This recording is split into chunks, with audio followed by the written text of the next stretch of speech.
que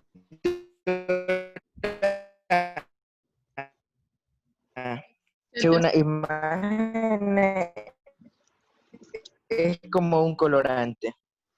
No, no es un colorante, porque esto no cabe en colorante. Jennifer no es adictivo, ¿verdad? Aunque los maquillajes sean adictivos, pero no. Dice Lubianca. Ese es un compuesto extraño, ¿verdad? Del organismo. Entonces, como dice Calero y Lubianca, son compuestos químicos que no forman parte de la composición de los organismos vivos. Esa es la definición de xenobiótico. Entonces, como podemos ver aquí, hay muchos ejemplos de xenobióticos. Desde cosas que ya conocemos que son dañinas, como el cigarrillo, la Coca-Cola, hasta otras que pensamos que son inocuas, como el maquillaje, ¿verdad? O los perfumes. También nos exponemos a otros xenobióticos ambientales, como son los colorantes, ¿verdad? Ocupados para hacer los lapiceros o para hacer las diversas chiverías que nos encantan de comer. Pero principalmente los xenobióticos que nosotros introducimos muy voluntariamente a nuestro cuerpo son los medicamentos. Los medicamentos tienen, bueno, los medicamentos y los alimentos procesados tienen un montón de componentes, ¿verdad?, que nuestro cuerpo tiene que luchar para evitar que nos hagan daño, ¿verdad? Hay xenobióticos que son inofensivos, sin embargo, hay xenobióticos que al ingresar al organismo pueden inducir fuertemente lo que es el daño celular. Entonces, decíamos que son sustancias químicas ambientales y ellos tienen que sufrir varios procesos. Ellos pueden tener un efecto teratogénico. ¿Alguien sabe lo que es teratogénico?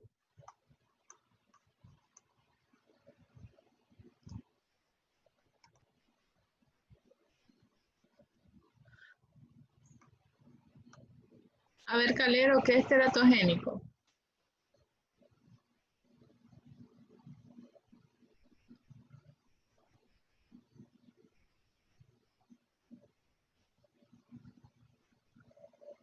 Jason, acordate de Embrio. Ajá. Doctora, el doctor España nos había dicho que teratogénico es como algo que causa daño, un agente, por ejemplo, que causa daño. Bueno, en sí, más específicamente, teratogénico es un químico que induce daño, pero en el producto de la gestación. Como dice Cintia Balseta, que causan malformaciones, ¿verdad? Es decir, que interfiere en el proceso embriológico normal y pues que por ende el producto de la gestación va a tener muchos defectos. Entonces los xenobióticos, si se usan en embarazadas, pueden ser teratogénicos. También ellos tienen otras características, pero lo principal que vamos a estudiar hoy es su biotransformación. La biotransformación de un xenobiótico puede llevar hacia dos consecuencias, o activarlo o inactivarlo.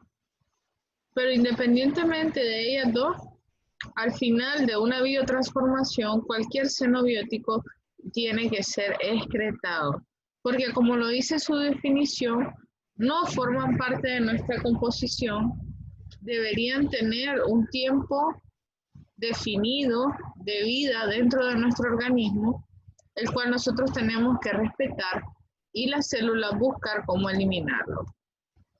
También, para saber cómo va a ser su efecto, ellos son dosis dependientes, ¿verdad?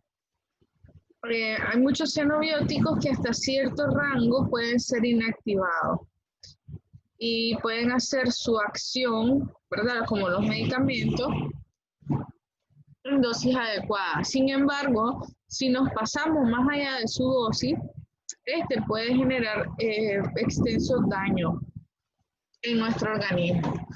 Hay un dicho que decía, o que dice mi abuelita, que es que todo en exceso hace daño. Incluso la vitamina, incluso la comida, hasta el amor en exceso es malo. Entonces, por eso siempre tenemos que dar todo dosificado. Qué Prácticamente, feo. dígame.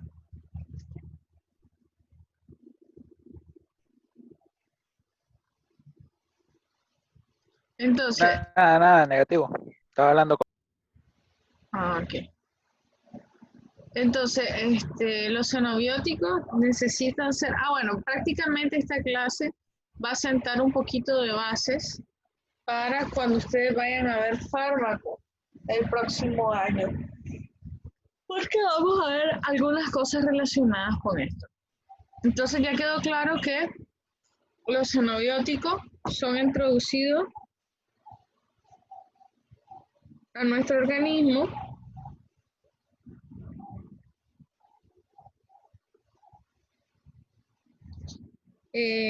por X o Y motivo, de manera voluntaria o de manera involuntaria, y pues ellos pueden tener efectos teratogénicos, pueden tener efectos dosis dependientes o tiempo dependientes, pueden acumularse o pueden ser biotransformados, ya sea para su activación o inactivación, y por último su excreción, ¿verdad? Porque no pertenecen a nuestra estructura normal. Ahora, cuando nosotros hablamos de excretar o eliminar un xenobiótico, tenemos que hablar de mecanismos de detoxificación. El que vamos a estudiar ahora es la detoxificación química, que consiste en la biotransformación o metabolismo de estos xenobióticos, ¿verdad? Entonces, esta es la parte que nos interesa acá, nosotros. También existe una detoxificación fisiológica. Normalmente cuando uno se siente mal, ¿verdad? Porque ingirió algo que le hace daño, el cuerpo cae en un estado en el cual se induce el vómito o la diarrea.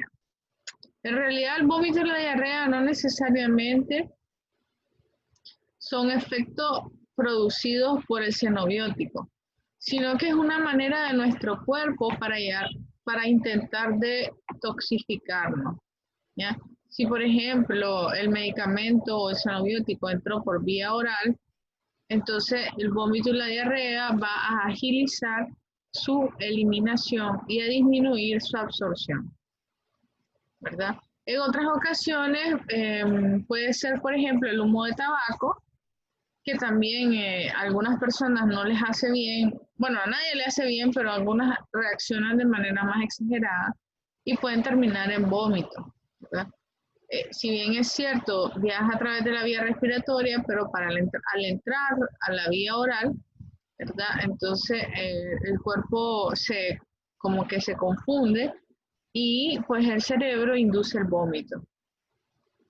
Otra manera que tiene, otra manera fisiológica, perdón, de desintoxicar o de detoxificar un xenobiótico es mediante su combinación con proteínas plasmáticas y almacenamiento en los tejidos. Si bien es cierto, a veces no puedes eliminar una sustancia, por lo menos le vas a dar el acompañamiento que se asegure de que esa sustancia no vaya por todos lados haciendo daño. Ese es el trabajo que hacen las proteínas plasmáticas, ¿verdad? Son estas proteínas, por ejemplo, tenemos la albúmina.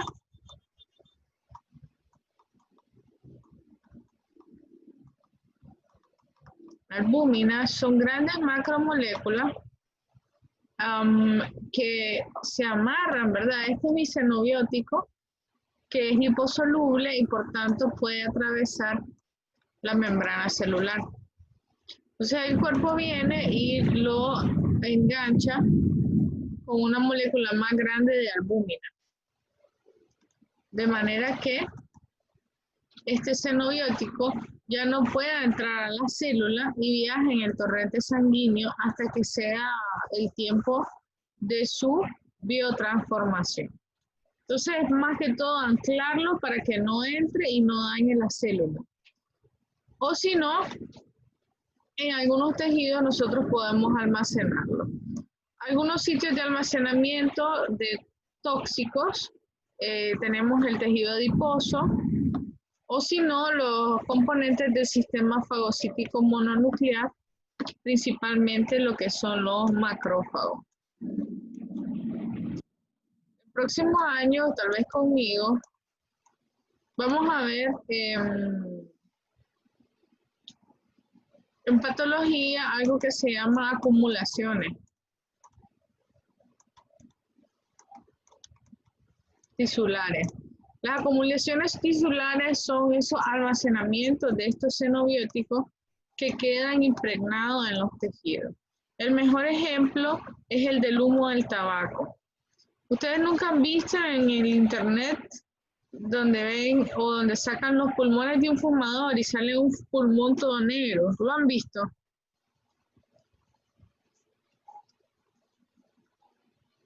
Bueno, me imagino que sí. Entonces ese pulmón negro que sacan no está del todo lejos de la realidad. Tisularmente los macrófagos, que son unas células que hacen fagocitosis, es decir, que comen pequeñas partículas, se quedan en el pulmón fagocitando esos pequeños fragmentos del humo que entran al cuerpo a través de la vía respiratoria. Pero el problema es que no tienen la capacidad de descomponer esta sustancia y eliminarla. Por lo tanto, este macrófago vive indefinidamente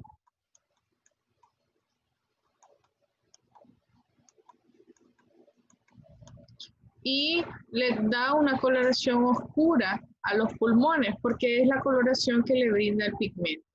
Entonces, si por ejemplo ustedes a los 70 años les preguntan, ¿y usted fuma? No. Ustedes en la historia clínica no pueden quedarse ahí. Tienen que preguntar, ¿alguna vez fumó? Sí.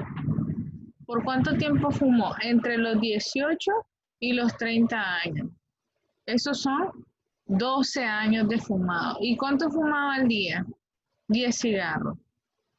Ahora, esa marca de esos 12 años de fumado, aunque ustedes tengan 70 años, no se les va a quitar nunca del pulmón, porque queda acumulado, ¿verdad? Son xenobióticos que se almacenan en los tejidos. Ahora, este almacenamiento no es algo malo, en realidad es algo que el cuerpo hace para tratar de desintoxicarnos, porque si esto anduviera afuera, estuviera haciendo más daño. Pero el problema, como les digo, es el exceso. Si ustedes fuman en exceso, mucha antracosis implica que haya muchos macrófagos sustituyendo el tejido normal. Y por último, pues nuestras vías fisiológicas de detoxificación son la orina, las heces, el sudor y el aire expirado, ¿verdad? ¿Alguna vez ustedes no han tenido un amigo que ande bolo y dice, espérame, solo voy a ir a orinar y me compongo? ¿Nunca han conocido a una persona así?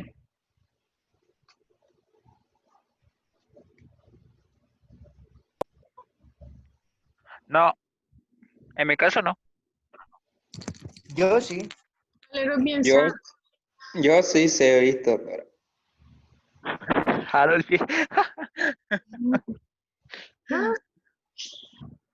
Entonces, Dorado. en realidad sí tiene una lógica bioquímica, porque la orina es uno de los mecanismos a través de los cuales nosotros eliminamos los metabolitos del alcohol. Y de esa manera, ¿verdad? Mientras menos alcohol ustedes anden en su sangre, menos, ¿cómo les digo?, mareados se van a sentir. Entonces, estos son los mecanismos fisiológicos. No los olviden, oye. Aunque solo vamos a estudiar la biotransformación, no olviden la detoxificación fisiológica.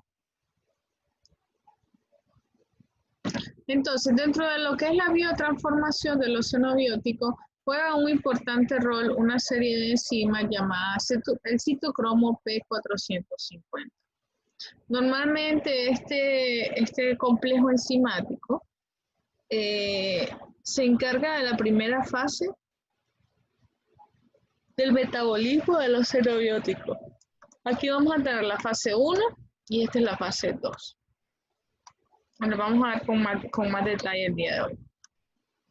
Generalmente esta fase 1 produce un metabolito que está de manera activa o reactiva y que puede unirse de manera covalente a ciertas macromoléculas. Entonces nosotros tenemos que hacer lo posible para que este metabolito reactivo pase rápidamente a la fase 2 y se convierta en no tóxico.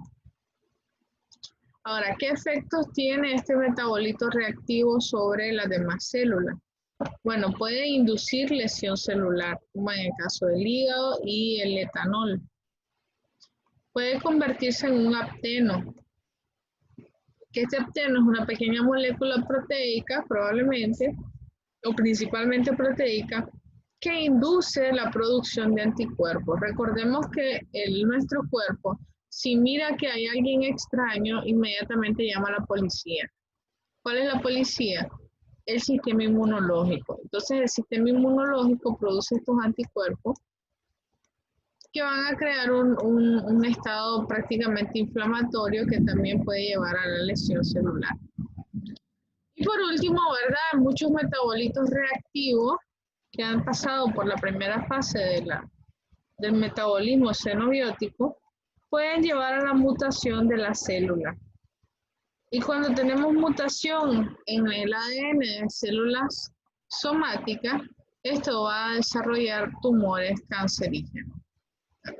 Entonces, por eso es importante conocer bastante de fármacos y qué medicamentos pueden producir cada uno de estos efectos y qué podemos hacer para evitarlo.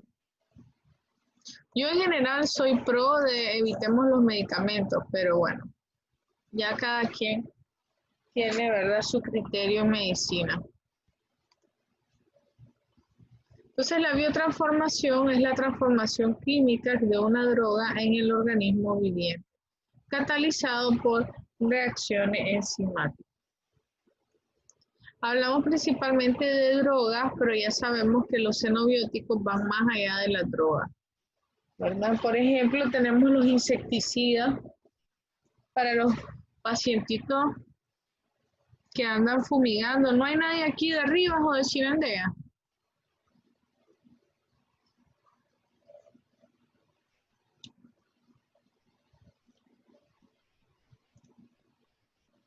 No, Bueno, doctora, creo que no. vos sos de Matagalpa, pero en Matagalpa no ha habido tanto. Que se van a fumigar. No, solo fumigan arroz, los frijoles, el maíz, Exacto, solo eso. se van a fumigar y llegan drogados, o sea, llegan intoxicados por esa sustancia. No necesariamente son medicamentos. Un xenobiótico es toda sustancia externa, por eso lo decíamos muy bien desde el comienzo.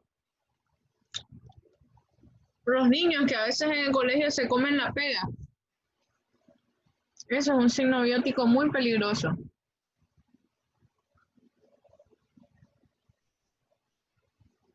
Entonces, ¿cuál es el propósito de la biotransformación? La biotransformación induce el metabolismo de un xenobiótico para que éste sea menos liposoluble, menos ionizado y menos ligado a proteínas vitales. De esta manera tienen menos capacidad de atravesar membranas celulares. Es decir, de esta manera están inactivas. Porque ellos, para poder hacer su efecto, deberían entrar a las células principalmente. Ahora, ¿en qué me ayuda a mí que una sustancia sea menos liposoluble? ¿Por qué es esto importante?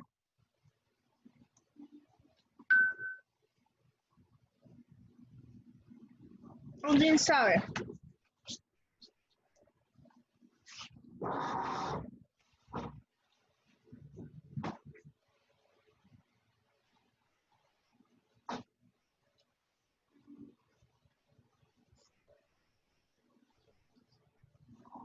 Bueno, recordemos que la membrana celular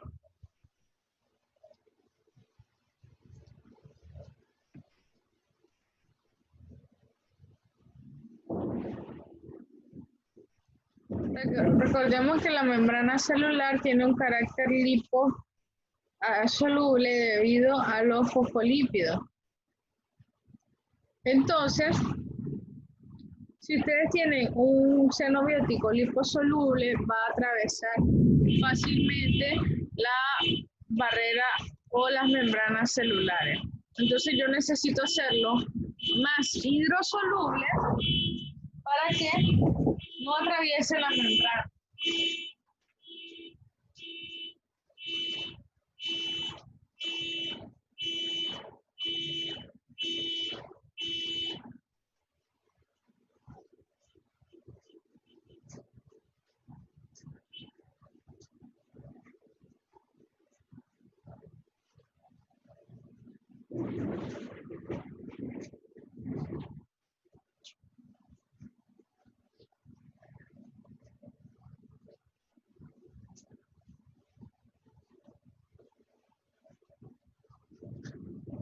Igualmente, una sustancia que está ionizada puede venir y tener efectos lesivos principalmente sobre el ADN, ¿verdad? Porque la interacción con iones hace que hayan atracciones electrostáticas que pueden alterar la estructura de los ácidos nucleicos.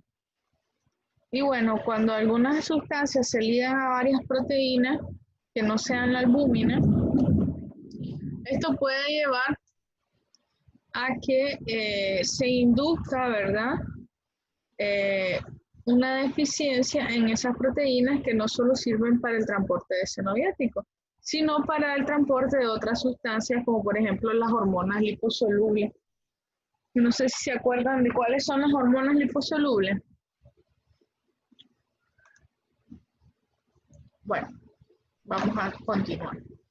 Tal vez nos salimos y nos volvemos a conectar para seguir con la siguiente diapositiva, chicos.